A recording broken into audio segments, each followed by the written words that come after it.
I was going to rewrite my will that morning, giving everything to my only son. My heart felt peaceful, until my neighbor Martha called me, her voice shaking. Stop! Don't sign anything.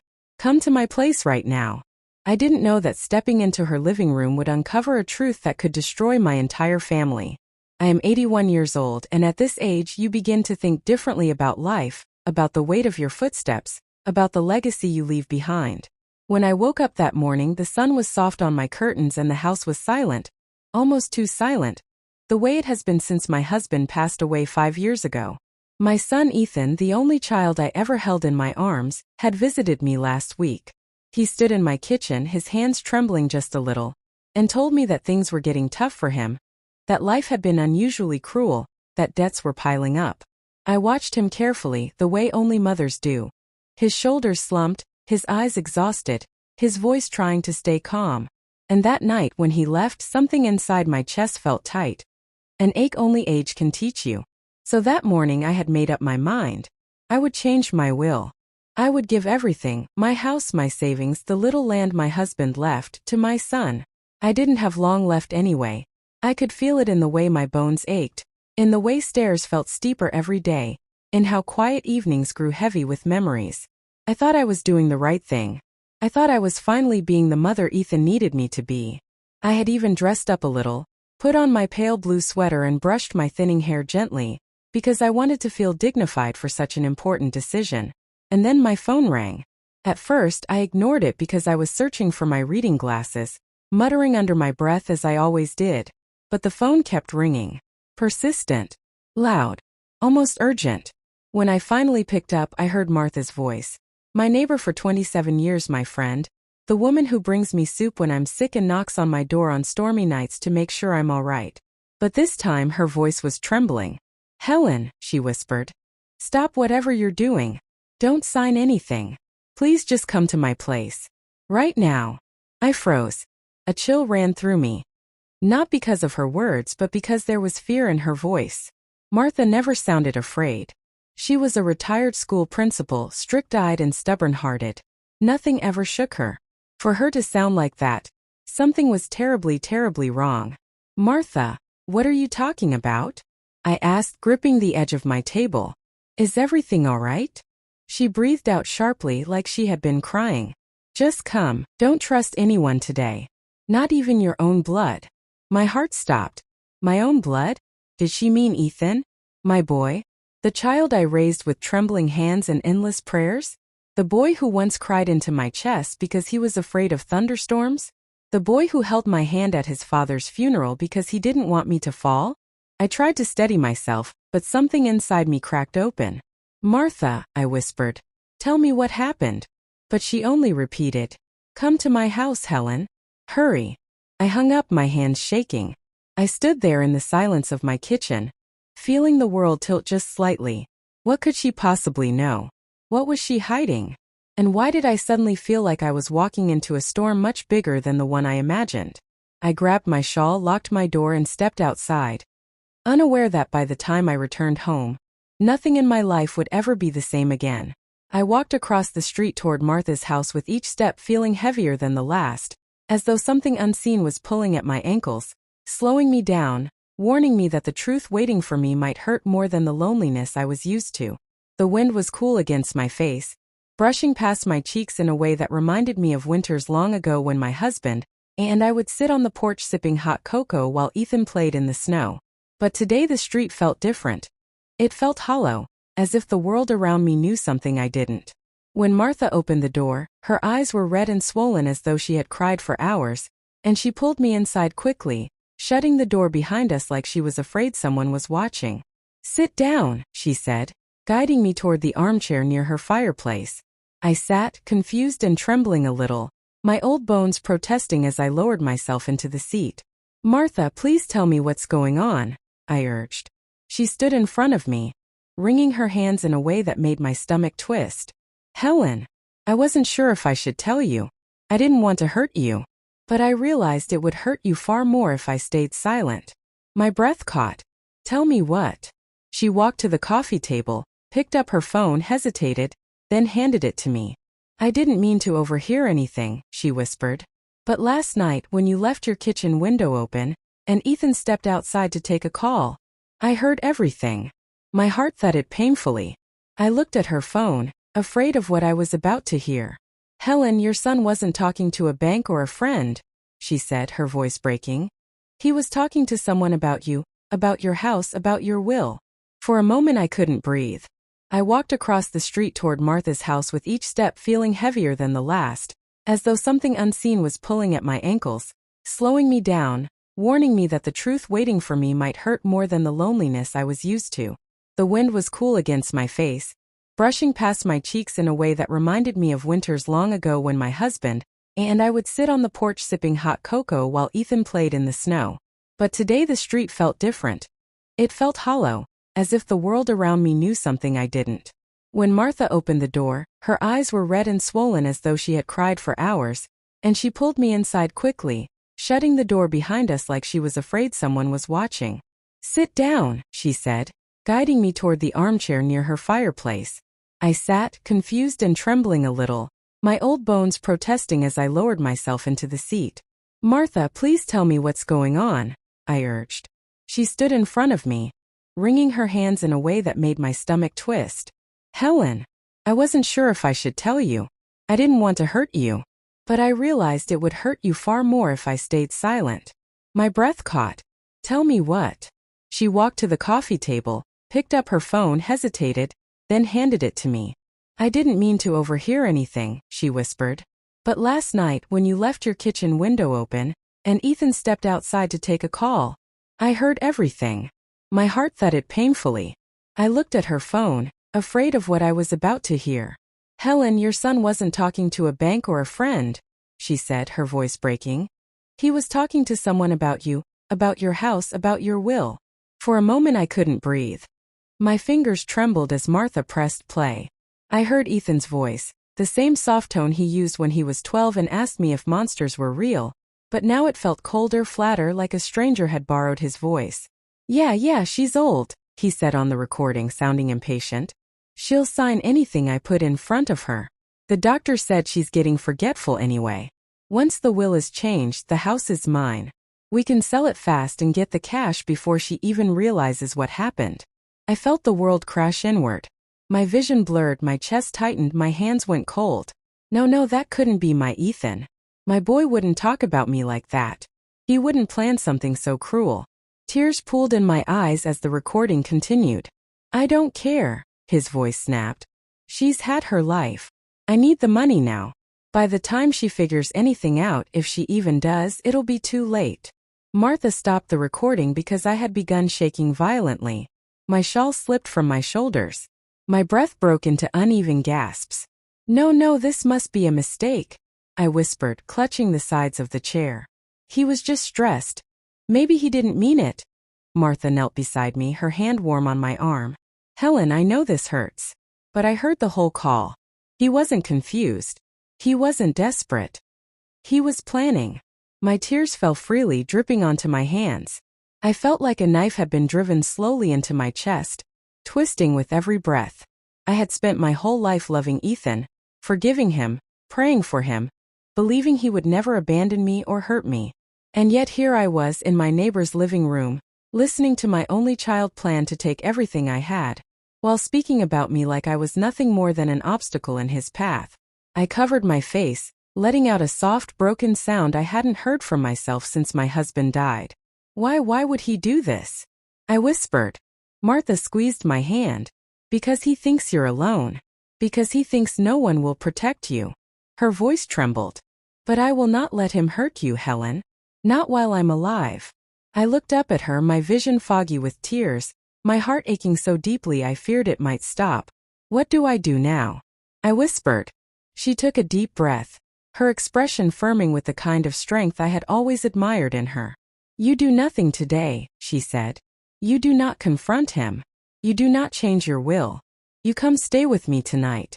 And tomorrow we will decide what to do." I nodded weakly, feeling like a fragile leaf caught in a storm, powerless and trembling. As I leaned back in the chair, my mind spiraled with memories. Ethan's first steps, his laughter, his little hands wrapped around mine. And now this betrayal. I didn't know whether to scream, to collapse, or to pretend it wasn't real.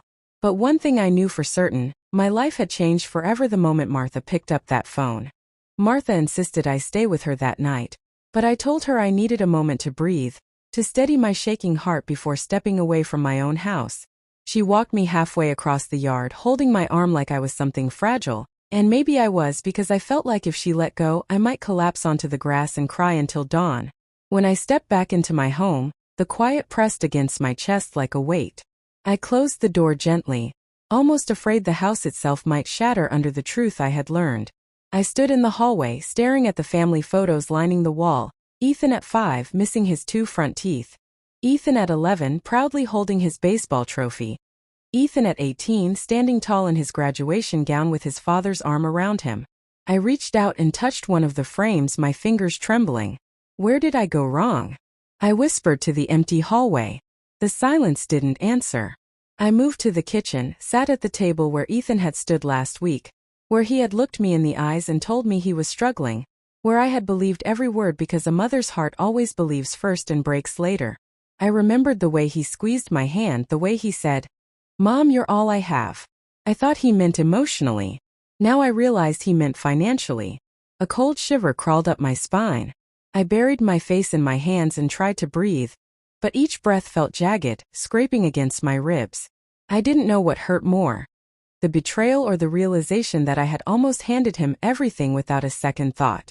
I don't know how long I sat there. Time felt strange, bending and twisting like grief itself. When a knock sounded at my door, I jumped. My heart leapt painfully because for a moment, just a moment, I feared it might be Ethan. I wasn't ready to face him. Not with this storm inside me. But when I opened the door, it was Martha again, holding a small blanket. "Helen, please," she said softly. "Don't be alone tonight." Her voice cracked on the last word. And suddenly I felt tears rise again, warm and humiliating, because I realized how easily I could have been hurt, manipulated, or fooled if not for this woman's kindness. So I nodded, grabbed my purse, and followed her back across the lawn. Her home felt warm with soft lamps glowing, a kettle on the stove, blankets draped across the couch. She made chamomile tea, placed the warm cup between my trembling hands, and sat across from me like a guardian watching over someone broken. "I know this is hard," she said, "but you need to understand what's happening. Ethan is desperate, and desperate people do dangerous things." I shook my head. "But he's my son." The words felt like pieces of glass on my tongue. "He wouldn't hurt me." Martha sighed, not unkindly, but with the sorrow of someone who had seen too much of the world. "Helen, love makes us blind, but truth forces us to see." I sipped the tea, its warmth doing little to comfort me. "Should I confront him?" I asked quietly. "Should I ask him why he said those things?" "No," she said sharply, then softened her tone. "Not yet. If he knows you found out, he might rush whatever he's planning." A fresh wave of fear washed over me.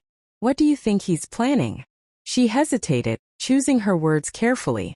"If he's willing to manipulate you into signing over your home, he might be willing to push harder if you resist.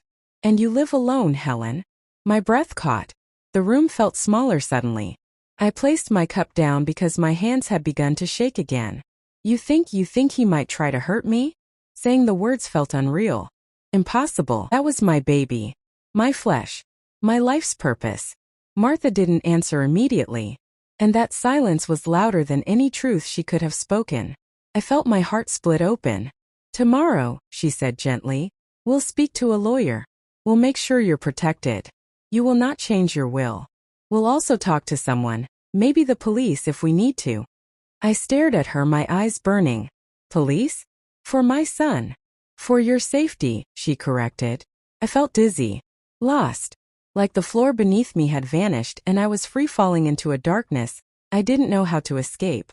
Martha placed her hand on mine. "Helen, love doesn't mean letting someone destroy you." The words echoed in my mind long after she left me to rest in her guest bedroom. I lay awake in the dark, staring at the ceiling, listening to the faint hum of the heater. My chest ached. My eyes burned. My soul trembled. When the clock struck past midnight, I finally whispered into the darkness, "Ethan, my boy, what have you done?" And the silence swallowed my heartbreak whole. I didn't sleep that night, not even for a moment. Every time I closed my eyes, I heard Ethan's voice from the recording, sharp and cold, echoing in my ears like a wound that refused to close. When the morning light crept into Martha's guest room, soft and pale, I felt older than my years, as if the night had taken something from me that I could never get back. Martha knocked gently on the door, bringing me a cup of warm tea, and when she looked at me, her eyes softened with concern because she could tell I hadn't slept. "Helen," she said softly, "we'll fix this. You're not alone." I nodded, though my heart felt fragile, like a cracked vase held together only by trembling hands. After breakfast, though I barely touched a bite, we sat at her dining table and she called a lawyer she trusted, a calm-spoken man named Robert who had handled her estate matters years ago. She explained everything to him, her voice steady even as mine shook when I tried to speak. He listened quietly, then said, "Mrs. Allen, the first thing we need to do is make sure no documents have been signed. The second thing is to secure your assets legally so no one can pressure you again. And lastly, we need to make sure you're safe." The word safe burned in my chest. I had never imagined safety would be something I needed from my own child. We arranged for an appointment later that afternoon, and Martha offered to drive. I didn't argue. I didn't trust myself to do much of anything in that moment. As we got ready to leave, I kept glancing at my house across the street, feeling a strange ache, like the home I had loved for decades no longer recognized me. But just as Martha picked up her keys, something terrible happened. Ethan's car turned into the street. I froze. My breath caught. My heart slammed painfully in my chest. Martha whispered, "Don't worry, I'm here." But fear crawled up my spine like cold fingers. Ethan parked in front of my house and stepped out quickly, looking around with a tension that made my stomach twist. His eyes landed on my front door, then on Martha's driveway, and I felt my pulse hammer as he started walking toward us. Martha grabbed my hand. "Stay behind me," she whispered. Ethan reached the porch, knocked once, then called out, "Mom? Are you inside? Open the door." His voice was loud but not warm, impatient, commanding. The voice of someone who expected obedience, not love. Martha opened the door just a little. "Ethan," she said calmly, "your mother is resting." Ethan's eyes narrowed, confusion flashing across his face. "Why is she here?" he demanded. "Why are you answering the door?" His tone made my knees weaken. Martha didn't flinch. She needed company last night. Ethan's jaw tightened. "Why? What happened?" Martha stepped forward, blocking me from view. "That's not your concern right now." But Ethan pushed slightly on the door. "Move, Martha. I need to talk to my mother." His voice carried an edge I had never heard before. Something sharp and dangerous. Something that made me feel like prey instead of his parent. Martha didn't budge. "Not today. She's not well." He scoffed. "Not well? She was perfectly fine when I visited last week." His eyes flicked past Martha and landed on me, and the moment he saw me, his expression shifted, surprise first, then something else, something calculating. "Mom," he said, softening his voice too quickly, and sweetness that sounded rehearsed. "Why are you here? You should have called me if you needed anything." I stepped forward, unable to hide completely, even though my legs felt like they might give way. "Ethan, my voice stuttered, cracked, failed me." Martha tightened her grip on my arm. Ethan's eyes darkened slightly as he studied my face, as if trying to figure out whether I knew something. "Mom, I came by because I wanted to check on you," he said again, forcing warmth into his voice. After Ethan drove off, my legs finally gave way and Martha helped me sit on the small bench near her porch, the cold wood pressing through my skirt as if grounding me in this painful new reality. My hands wouldn't stop shaking. They trembled like leaves caught in a harsh wind, and I kept whispering, "That wasn't my boy, that wasn't my Ethan," as though repeating it might make it true. Martha stayed beside me quietly, her presence steady, like a lighthouse guiding a ship through a storm. She didn't rush me or push me. She simply waited until my breathing slowed enough that I could speak without breaking apart. "Martha," I whispered. He looked at me like I was something in his way. She nodded sadly, placing a warm hand over mine. "People change when money and desperation mix," she said softly. "It doesn't mean he doesn't love you. But it does mean he's not thinking clearly. He's thinking about what he wants, not what's right." Her words stung, but they were true, too true, and I felt tears rise again, hot and humiliating. I raised him better than this, I whispered. I taught him to be honest, to work hard, to be kind. Martha sighed. You did. But once they're grown, we can't control the roads they choose. I closed my eyes tightly, and for a moment I could almost see the small boy Ethan used to be. Running through sprinklers in the yard, laughing freely, drawing crayon pictures for me and taping them to the refrigerator like treasured masterpieces. When did that boy disappear? Was it gradual or had something happened that I never saw? I didn't know. And that hurt even more. After a few minutes, Martha helped me inside. We should still go to the lawyer, she said gently. We need to secure everything before Ethan comes back. The thought of seeing him again made my stomach twist painfully, but she was right. If he was willing to push today, who knew what he might do tomorrow? As we drove to Robert's office, I stared out the window, watching the familiar houses roll by. Families were out mowing lawns, walking dogs, children riding bikes. Everything looked normal, peaceful, like the world hadn't shifted under my feet. When we entered the office, Robert greeted us warmly, his calm demeanor a small comfort. His office smelled faintly of old books and cedar wood, and the soft ticking of a clock filled the silence between our words as Martha explained again what had happened. Robert took notes, nodded slowly, and then looked directly at me. Mrs. Allen, the most important thing is that you are not coerced into signing anything. You are fully within your rights to refuse. But we need to take a few legal steps to protect your home and assets from any pressure. His words made my cheeks burn with shame. Pressure from my own son. He continued gently. I also recommend updating the will so that no changes can be made without additional verification, and ensuring someone trustworthy like Martha is listed as a secondary contact. I nodded weakly. My voice felt stuck deep in my throat.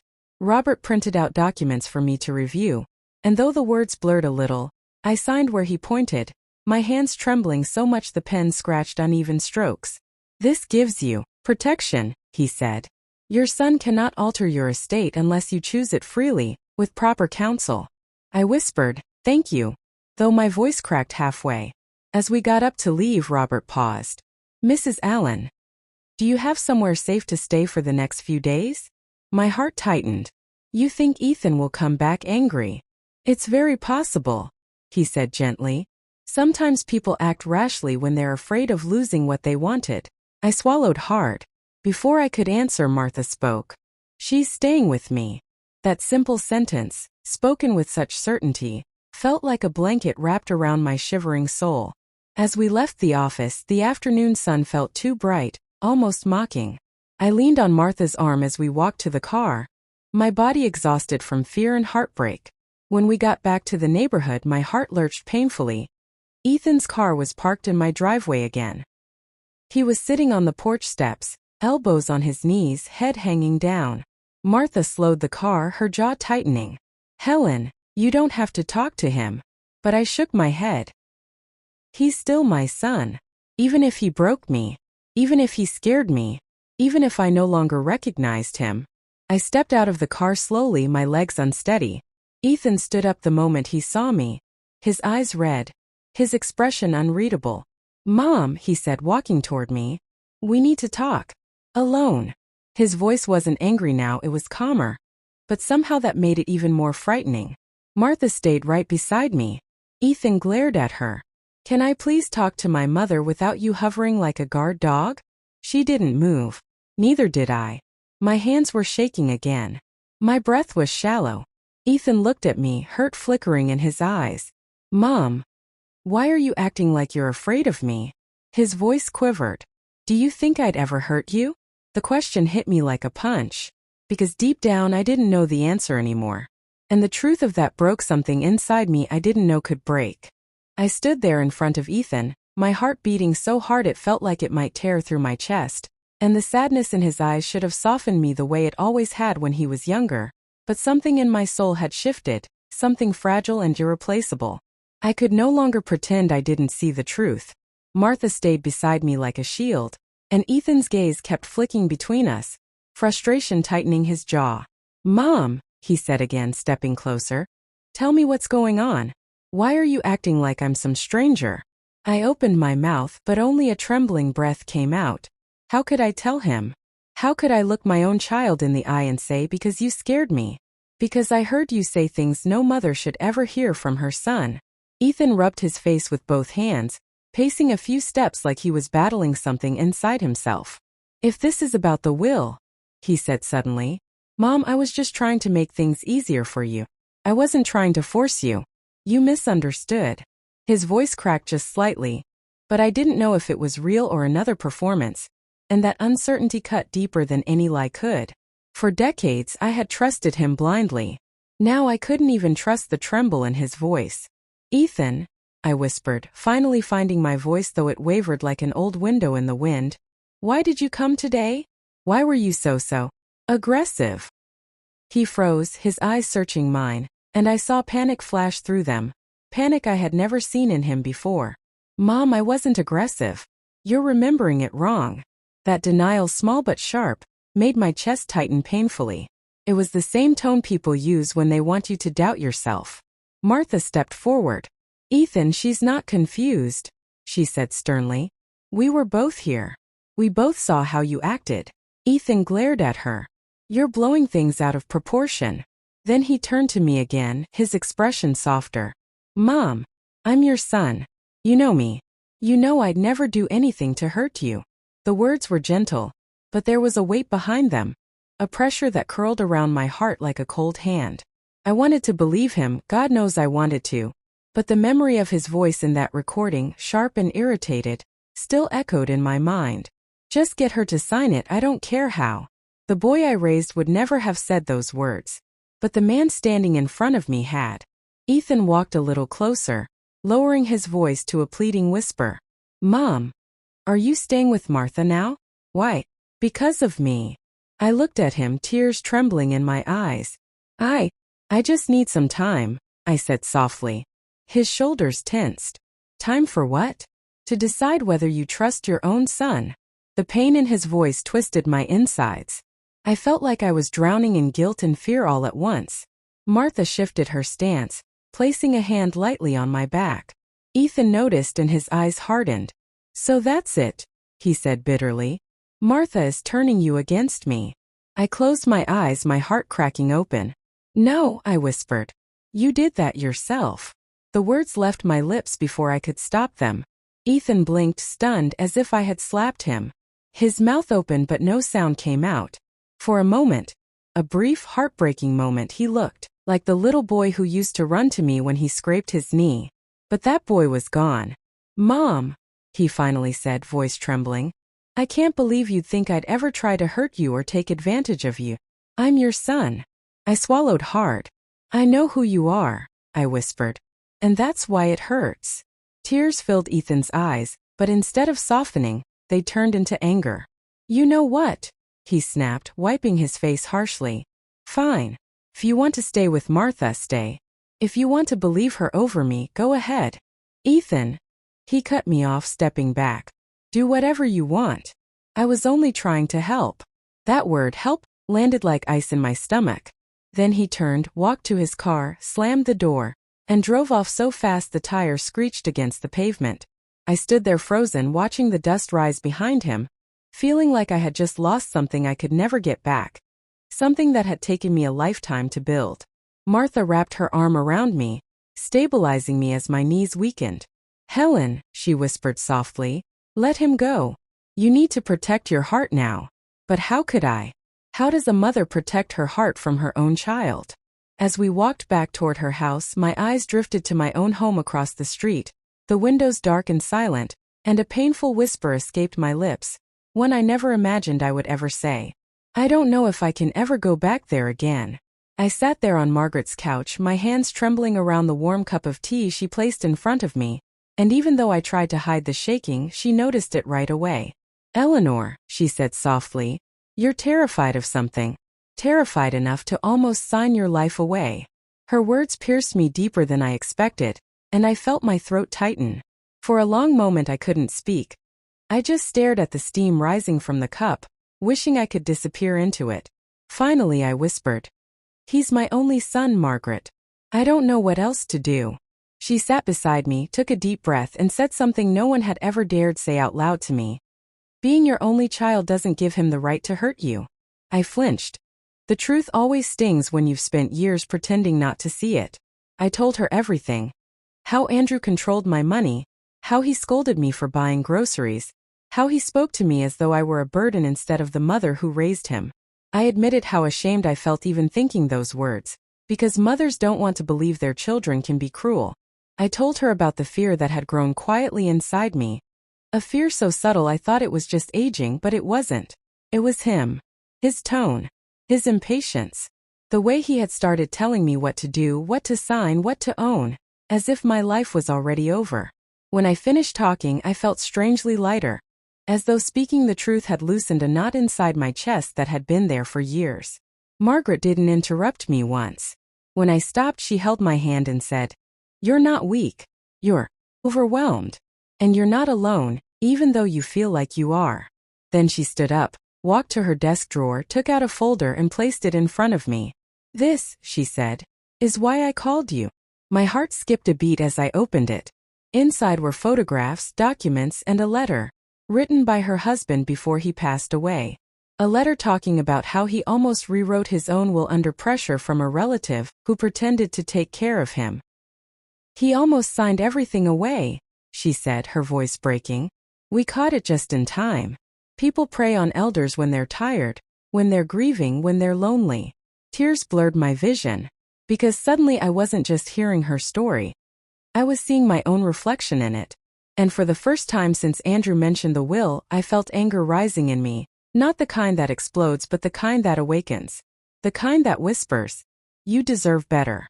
Before I could say anything, Margaret leaned closer and said something that shook me deeply. "Your son doesn't want your blessing. He wants your belongings. And there's a difference." I covered my mouth as a sob escaped me. Quiet, involuntary, painful. How had I missed it? How had I convinced myself that control was care, that pressure was protection? Margaret wiped my tears gently and said, "You came here because your heart knew something was wrong. Now listen to that instinct. It's the same instinct that made you a good mother." I nodded slowly. Something inside me shifted. Strength, maybe. Or clarity. Or simply the realization that love shouldn't feel like fear. When she offered me a place to stay the night, I declined, but gratefully. "I need to go home," I told her. "Not to sign anything. To breathe. To think. To decide." And as I walked back toward my house, the streetlights glowing softly above me, I didn't feel as alone as I had earlier. I felt something else, something I thought old age had stolen from me. A sense of power, small but growing. And a voice inside me whispering, "This time, Eleanor. This time you will choose yourself." When I entered my house that evening, the silence felt heavier than usual, almost as if the walls themselves were holding their breath, waiting to see what I would do next. Andrew was sitting at the dining table with papers spread out in front of him, and the moment he saw me, irritation flashed across his face. "Where have you been?"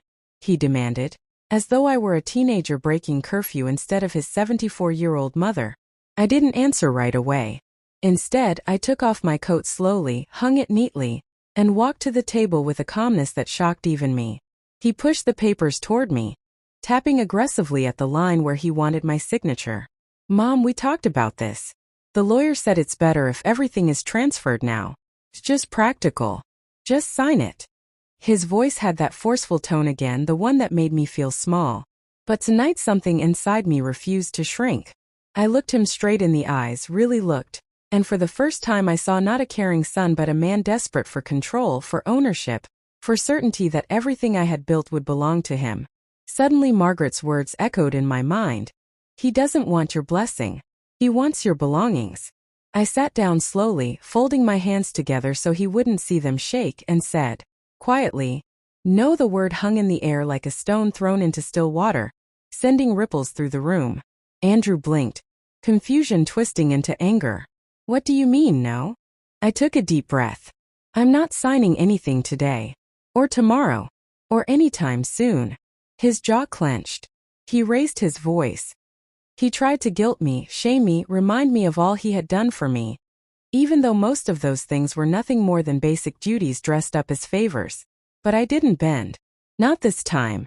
The years of silence, the years of fear, the years of believing that love meant obedience. They all broke inside me like a thin piece of glass that had been stretched too far. I've spent my whole life giving, I told him, my voice trembling but steady. But now I need to protect what little I have left. I need to protect myself. He scoffed, called me dramatic, called Margaret a troublemaker, told me I was being manipulated. But deep down he knew the truth, the same truth I had finally found the courage to see. When he realized I wouldn't give in, he stormed out, slamming the door so hard that a frame on the wall shook loose and fell. I stared at the fallen picture for a long moment. It was a photo of him as a little boy sitting on my lap, smiling brightly at the camera. There was a time I believed that the world would never be cruel to him, that love would grow in him the way I had tried to plant it. But life doesn't always grow what we plant. Sometimes it grows what it wants. Later that night, when the house was quiet again, I called Margaret. She answered on the first ring, worry already in her voice, but when I told her I had said no, her breath caught in relief. "I'm proud of you," she whispered. "Your life is still yours, Eleanor." The next morning we went together to a legal advisor she trusted. A kind, patient woman who explained every detail to me slowly, clearly, respectfully, the way my own son never had. And that day, sitting beside my neighbor who had shown me more care in a single afternoon than my son had in years, I rewrote my will. Not out of spite, not out of revenge, but out of clarity, out of dignity, out of the simple truth that my life, my home, my memories, and my final wishes were still mine to decide. I didn't give everything to Andrew, but I didn't cut him out completely either. I left him what felt right, not what he demanded. The rest I divided among a few people who had actually been there for me. People who had knocked on my door when I was sick, helped me carry groceries, asked if I was lonely, and genuinely cared. And yes, I left a small but meaningful part for Margaret. Not because she saved my will, but because she saved me from losing myself. When I returned home after signing everything properly, the house felt different. Not bigger, not brighter, but safer. Mine. And that night, as I made myself a cup of tea, I realized something I wish I had learned years earlier. Love is not proven by fear, nor by obedience, nor by forced loyalty. Love is proven by care, by presence, by truth. And sometimes love is proven by saying no. So if anyone ever wonders why an old woman rewrote her will after a neighbor called her to say, "Stop, come to my place," I hope they'll understand it wasn't about money at all. It was about reclaiming the last piece of my life that was still truly mine. My choice. My voice. My story. And this was the ending I chose.